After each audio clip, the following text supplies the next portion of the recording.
ما از رئیس شدنم دو مرتبه وخوری کردم، قشلاق شوندم، مکتب شوندم، وخوری همو قطع گذاروندم. تماما دیگه خیلی کردن خودشون رو. ما وارد حوزه گویا که همه بگیم که دوره در آوردیم. هم قصد فرهنگی مونده. وقتی که 8 مارس بود یک برنامه همو موندم. یک برنامه همو موندم که بگذار بیان برآمد کنن. شما باور میکنین همون دخترکی که ایمو به یگان فناگرام و به یگان چی خوند زال 2 مرتبه چکچک زد. همین خیلی خوشرو خوند در آمدن. بغض 23 فوریه بردیم در چیز قسم حربی ده یک نمایشی که ما در همونجا رفتم موندم تماشا کردیم. نمایشونه در قسم حربی موندیم.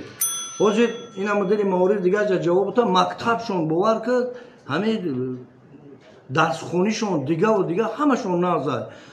گفتم نوروزی را قطعیتون قایم میکنیم رئیس بیاین نوروزی ما در اشتراک. من گفتم مایلش میام اشتراک میکنم، شما فقط دیواراتون رو سفید کنین، کوچه‌تون رو تازه کنین. شما باور میکنین هم دیواراشون رو سفید کردن هم کوچه‌شون. 24 متر پوانداز پرتوفتیان.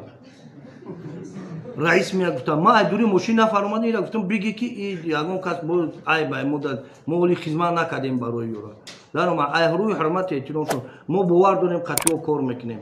10 نفر پرچم تاجیکستان گرفته بابا اومدن 10 نفر او پرید اومدن رفتن 2 نفرش گشت 8 نفر دیگه رفتن خدمت کردن.